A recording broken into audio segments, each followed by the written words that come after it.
My fiancé snapped, "My friends don't like you, so keep your distance from them." I said, "Done." I stayed silent after that. But the moment she realized what her friends had already told me about her, she completely froze. I'm a 34-year-old guy who thought he had his life figured out. I was engaged to a woman I'd been with for 3 years, planning a wedding that was supposed to happen in 8 months. We met through mutual friends at a barbecue, hit it off immediately, and things moved pretty naturally from there. She was charming, funny, had this way of making everyone in a room feel comfortable. I proposed on a weekend trip to the mountains, and she cried happy tears. Everything seemed perfect, until about 6 weeks ago. We were at her apartment, just a regular Tuesday evening. I'd brought takeout from that place she loved downtown, and we were supposed to go over some wedding vendor options. The florist had sent 3 different packages, and the photographer needed a deposit decision by Friday. Instead, she was on her phone, texting furiously with this tight expression on her face. When I asked what was wrong, she waved me off. 20 minutes later, she suddenly looked up and said those words that would change everything. "My friends don't like you, so keep your distance from them." Just like that. No build-up, no explanation. I put down my fork and stared at her. "Excuse me?" "You heard me," she said, not even looking up from her phone. "They think you're boring and awkward at gatherings. They asked me to tell you to stop trying so hard." I felt like I'd been slapped. These were people I'd spent dozens of evenings with over the past 2 years. Birthday dinners, game nights, weekend brunches. I'd helped one of them move apartments, carried boxes up 3 flights of stairs in July heat. I'd driven another to the airport at 5 in the morning when her car broke down. I'd listened to their relationship problems over beers, celebrated their promotions with champagne, brought thoughtful gifts to their celebrations. I'd spent a whole Saturday helping one build furniture from that Swedish store everyone loves. "Which friends specifically?" I asked, keeping my voice level. "Does it matter? Just give them space. Don't come to the gathering this weekend." Something in her tone felt off. Not apologetic, not even uncomfortable. Almost annoyed that she had to have this conversation at all.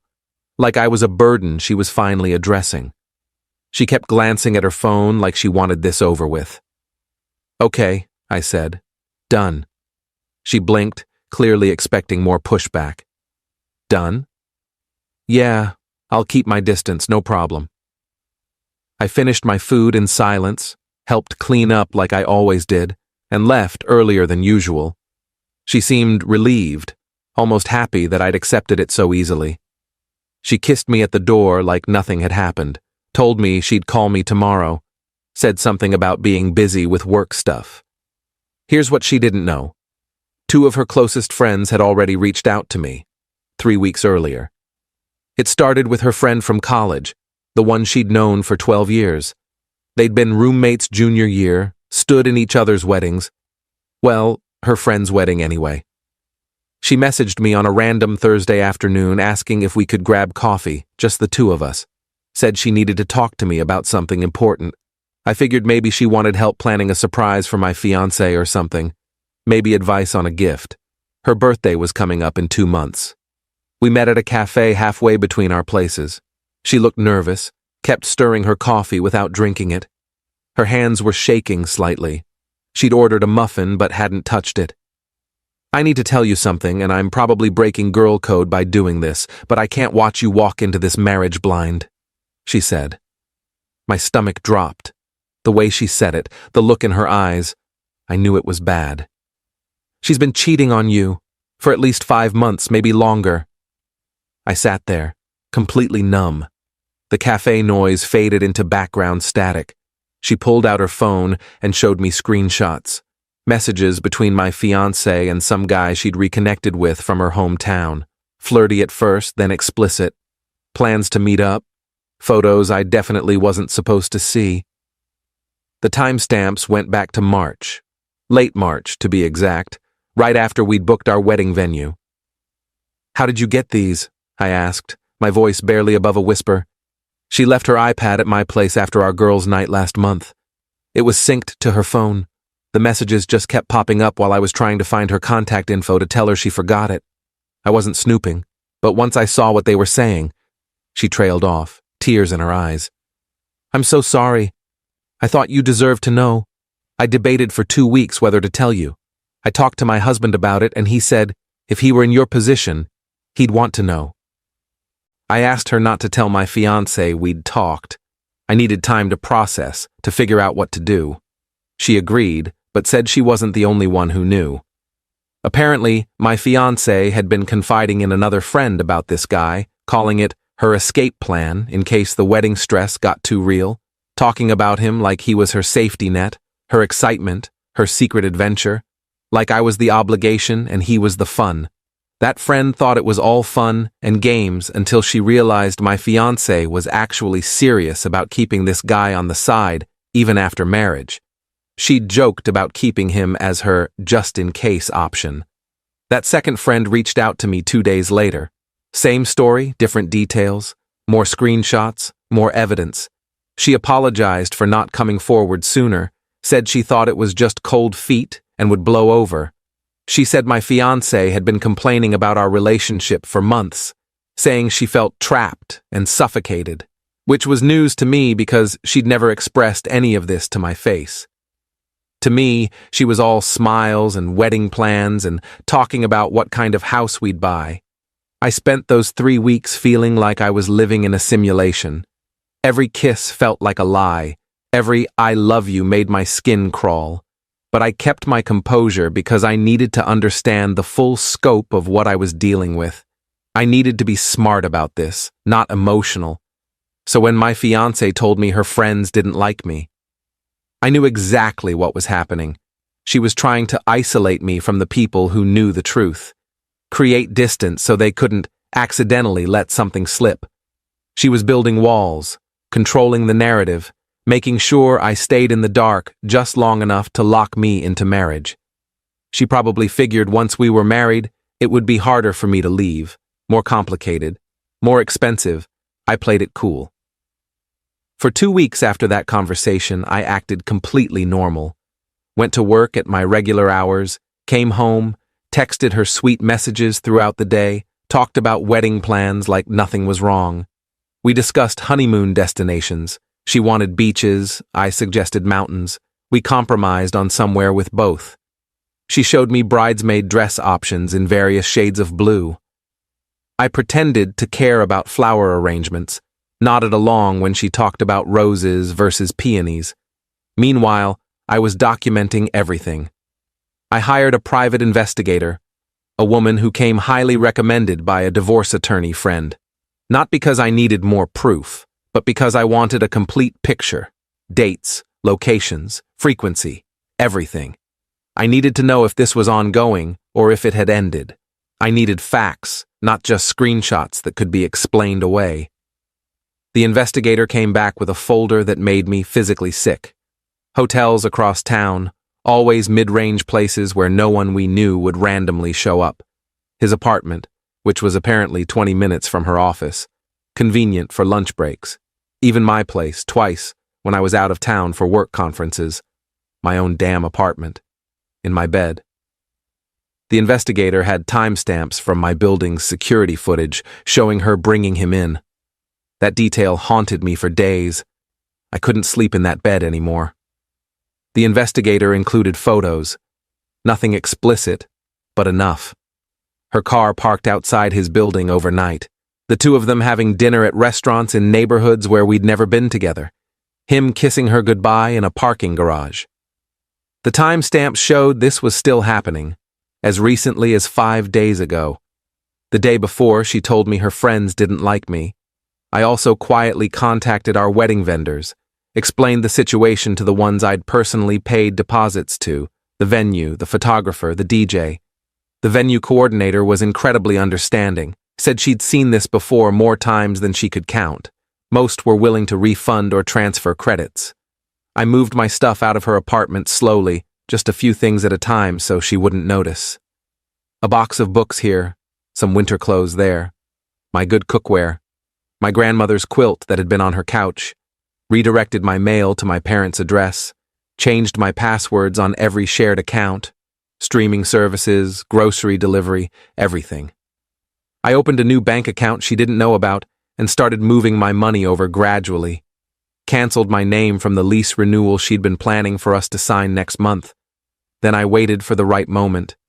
It came 3.5 weeks after her "keep your distance" speech. She was hosting a small dinner party at her place on a Saturday evening, mostly her inner circle. About 8 people total. The same friends who supposedly didn't like me. She mentioned it casually one morning over breakfast at my place, said I obviously wasn't invited given the situation.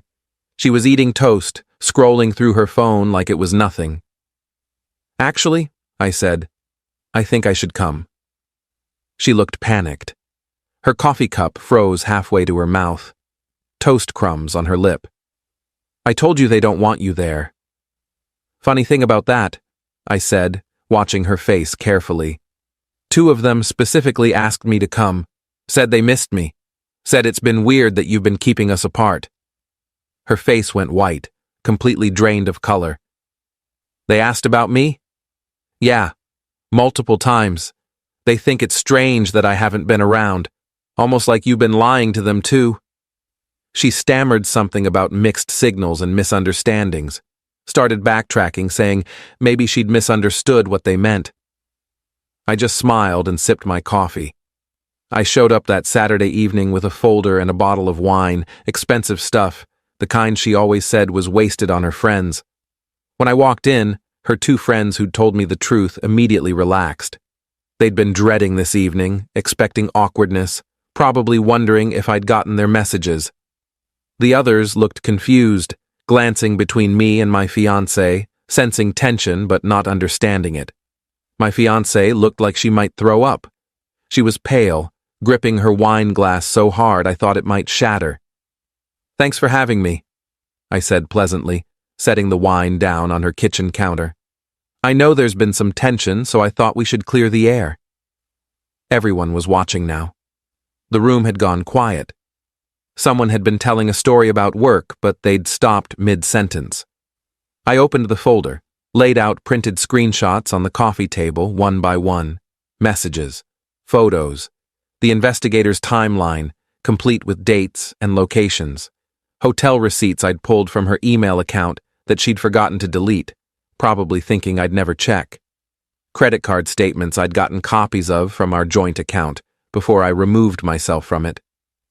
"Someone want to explain why I'm supposedly the problem here?" I asked, my voice calm. The room went silent.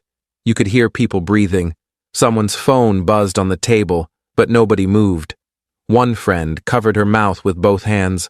Another started crying, apologizing over and over, saying she should have said something sooner. A guy friend who'd always been decent to me just shook his head in disbelief, staring at the papers like they might rearrange themselves into something different. My fiancée just stood there, frozen, staring at the evidence of her own betrayal spread out in front of everyone she cared about. "You went through my phone?" she finally whispered, her voice cracking. "I didn't have to. Your friends cared about me more than you did. They told me everything because they have actual integrity." She turned on them, furious. Her face flushed red. "You had no right."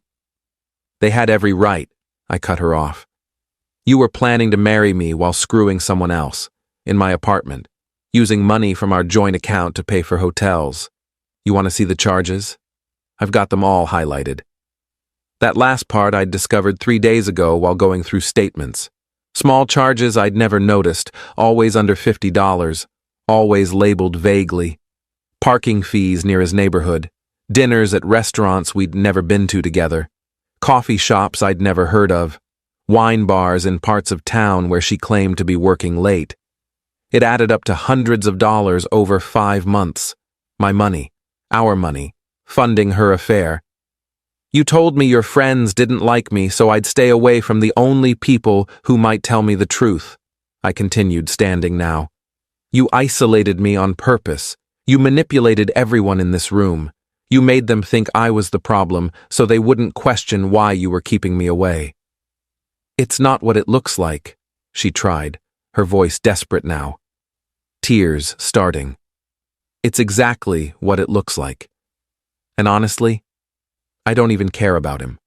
I care that you looked me in the eye every single day and lied, that you let me pay for wedding deposits while you were planning your exit strategy, that you made me feel crazy for wondering why you were always on your phone, that you gaslit me for months, told me I was being paranoid when I asked why you were suddenly so busy, that you let me meet with the wedding planner last week and smile through cake tastings while you were probably texting him the whole time. I pulled the ring off my finger, the one my grandfather had given my grandmother, the one I'd had resized for her, and set it on top of the pile of evidence.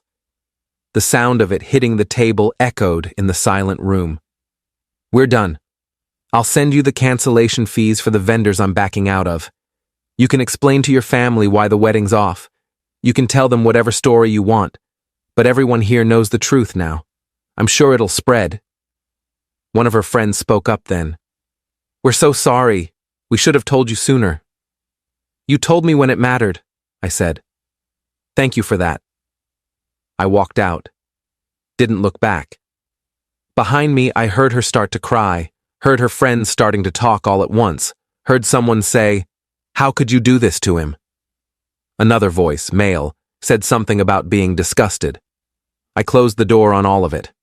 The fallout was nuclear. Within 48 hours, her entire friend group knew everything. Half of them stopped talking to her completely, blocked her on everything. The guy she was cheating with apparently freaked out when mutual friends tracked him down and told him she was actually engaged, claimed he thought we'd broken up months ago, that she'd told him I was just some ex who wouldn't leave her alone. He blocked her on everything immediately. She tried calling me 63 times in the first week alone. I counted. Left voicemails ranging from apologies to anger to bargaining to threats. I blocked her after the 15th voicemail, saved them all as documentation. Her mother reached out to apologize via email, a long message about how she'd raised her daughter better than this. Said she'd had suspicions but hoped she was wrong, noticed her daughter had seemed different lately, more secretive. Her sister called me multiple times, crying, asking why I didn't tell them sooner. I told them the truth. I needed to be sure, and I needed to protect myself first. I couldn't risk her spinning the story before I had all the facts. They understood, said they didn't blame me. The worst part? She tried to spin it like I was controlling for spying on her. Posted some vague thing on social media about privacy and trust and toxic relationships and how sometimes the person who seems perfect is actually manipulative. Her friends who knew the truth shut that down immediately. One of them commented the full story in response, dates and everything, screenshots of her own messages with my ex, where she'd bragged about her affair. The post was gone within an hour, but screenshots live forever. Someone had already shared it to their story, and from there it spread. Her professional network saw it. Her family saw it. Everyone saw it. I moved into a new place last month. Smaller, quieter, just mine. One bedroom, a decent kitchen, a balcony overlooking the city where I drink my morning coffee. No shared spaces, no joint accounts, no wondering if I'm being lied to when she comes home late. I kept the dog we'd adopted together, a rescue mutt we'd gotten from the shelter on our 1-year anniversary. She tried to use him as a bargaining chip to get me to talk to her, said she'd only give him back if I agreed to meet in person. I paid her for half his adoption fee through a lawyer, had the papers transferred to my name only, and told her through my attorney to lose my number. The wedding would have been in 3 months, early March, spring wedding, all her ideas. Instead, I spent that money on a trip for myself. 2 weeks in a place I'd always wanted to visit, somewhere with mountains and quiet and no cell service for days at a time. No drama, no lies, just me figuring out who I am without someone constantly rewriting reality. I hiked. I read books I'd been meaning to get to. I slept without nightmares for the first time in months. Met some interesting people, had conversations that didn't involve lies or manipulation. Remembered what it felt like to not be constantly anxious. Her 2 friends who told me the truth. We still grab coffee sometimes every few weeks. They apologized probably 100 times in different ways, but I told them they did the right thing. One of them said she'd never seen someone handle betrayal so calmly, so methodically. I told her it wasn't calm, it was calculated. There's a difference. Calm is peaceful. Calculated is survival. You do what you need to do to protect yourself. My ex sent me one final email 2 weeks ago. Long, rambling, full of excuses. Said she loved me but felt trapped. Said the other guy was a mistake, meant nothing, was just an escape from wedding stress. Said she wanted to go to therapy and fix things, that she'd do anything. Said she'd been struggling with commitment issues and didn't know how to talk to me about it. That she self-sabotaged because she was scared of marriage. Pages of explanations that all boiled down to she wanted to have her cake and eat it too. I didn't respond. I just forwarded it to my lawyer for documentation, just in case she tried to claim I owed her money or came after shared assets or decided to get vindictive. I'm not angry anymore. I'm not even hurt, really. I'm just tired. Tired of people treating relationships like rough drafts, like you can just erase and rewrite whenever you feel like it. Tired of being made to feel like the problem when I'm just asking for basic honesty. Tired of wondering if I missed red flags or if she was just that good at lying. My therapist says I probably missed some things, that nobody's that perfect at deception, but I don't know. She seemed so genuine. I don't know what she tells people now. I don't care. Everyone who matters knows the truth, and the people who believed her lies without asking questions, who took her side without knowing the full story, weren't people I needed in my life anyway. Sometimes I think about what would have happened if her friends hadn't told me. Would I have married her? Would I have found out on my own, months or years later, when we had a mortgage together and maybe kids? Would she have kept him as her backup plan indefinitely? Would there have been others? How long would she have let me live in ignorance? I'll never know, and I'm grateful for that. What I do know is this. When someone tells you who they are, believe them the first time. And when their own friends risk their relationships to warn you, listen. Those 2 women saved me from a disaster I didn't even know was coming. They saw something wrong and spoke up, consequences be damned. That takes real courage. That's the kind of person I want in my life. Not someone who lies to my face while planning their exit strategy. I'm good now. Actually good, not just pretending. The apartment is mine. The dog is mine. My life is mine. My decisions are mine. And I'm not sharing it with anyone unless they really prove, they deserve it. The bar is higher now. Trust isn't freely given anymore. That's the lesson. Not everyone deserves access to you, and some people will burn down everything you built together just to keep warm for a night. Some people are so focused on what they want in the moment that they'll destroy years of trust without a second thought. I'm done being someone's backup plan. I'm done being the safe choice while someone else gets to be the exciting one. My life is my own again, and that's worth more than any wedding could have been.